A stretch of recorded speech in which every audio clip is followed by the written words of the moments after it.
In a stunning move, President Trump publicly subverting the message of his own Secretary of State, whose message was one of diplomacy. The president tweeting this: "I told Rex Tillerson, our wonderful Secretary of State, that he is wasting his time trying to negotiate with Little Rocket Man.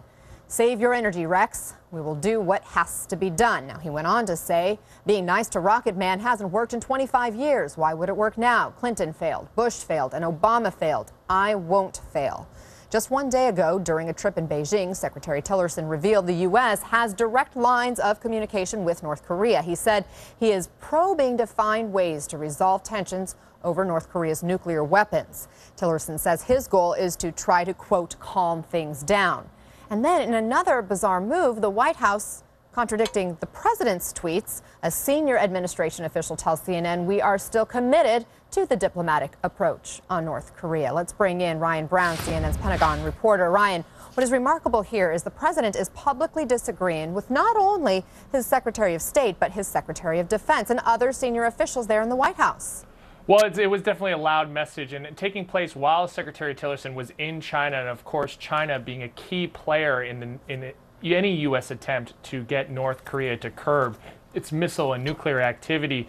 Now, again, Secretary of Defense Mattis has pushed diplomacy as well. But again, one thing to look at here is Trump was responding directly to this channel, this idea of a direct communication with Pyongyang, potential direct negotiations.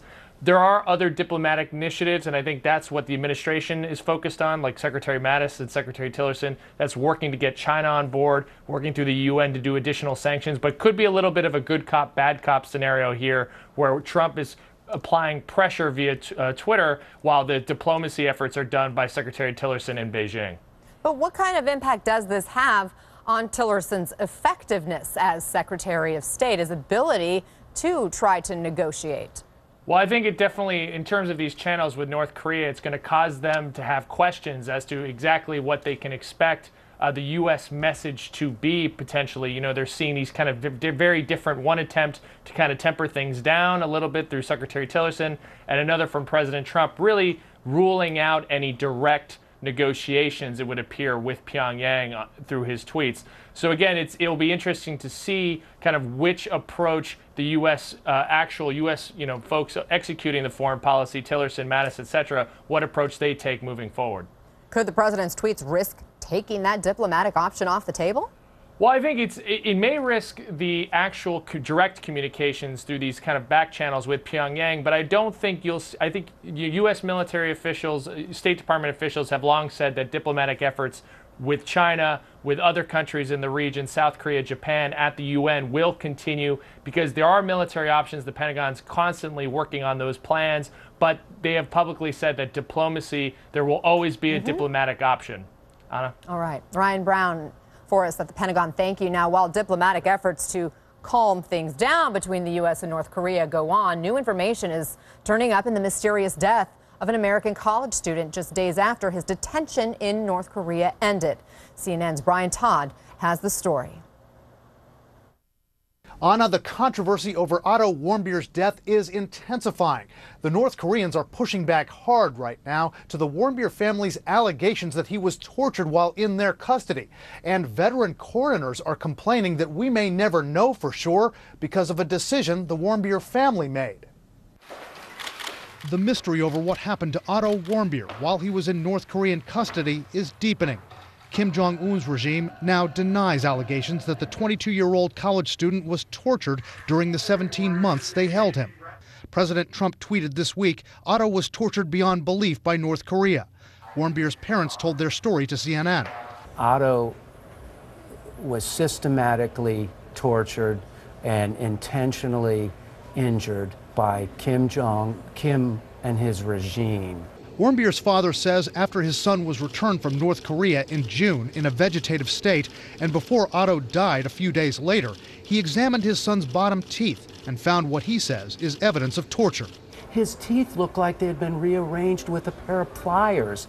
But the Hamilton County coroner in Ohio, who did an external examination of Warmbier and brought in a forensic dentist, contradicts the father's claim. There is no evidence of trauma to the lower teeth or mandible. We were surprised at that statement.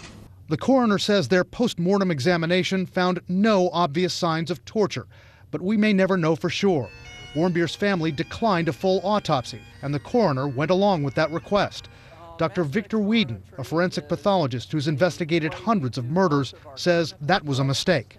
This is a case that has tremendous potential international repercussions. This is a case where there's a possibility that it was a homicide. In those cases, there should be no questions. You should do an autopsy. It's possible that a torture can be committed and you don't see signs on the outside of the body, but might see signs internally. Warmbier's doctors have said he lost much of his brain tissue due to oxygen deprivation to the brain. Veteran coroners tell CNN that could have been caused by strangulation, but also possibly by medication, a heart attack, a blood clot, or a botched suicide attempt. Warmbier was sentenced to hard labor for allegedly stealing a political poster during a visit to Pyongyang. Some analysts believe it may not have been in the North Koreans' interest to torture Warmbier severely because they frequently use American prisoners as bargaining chips. It's as with any kidnapped victim. It does you no good to try to get a ransom if the goods, frankly, are not, still breathing and healthy and safe. But most everyone agrees, whether the North Koreans tortured Otto Warmbier or not, his fate falls squarely on the shoulders of Kim Jong-un. There is no doubt that this is the Kim regime's fault. If he hadn't been imprisoned by the North Koreans, Otto Warmbier would be with us today. A key question now, what can the Trump administration do to punish North Korea for the death of Otto Warmbier? Human rights advocates say the administration could push more sanctions on the regime or place the regime back on the list of state sponsors of terrorism. But right now, the State Department is being non-committal about doing that. Anna? Brian Todd, thank you for that.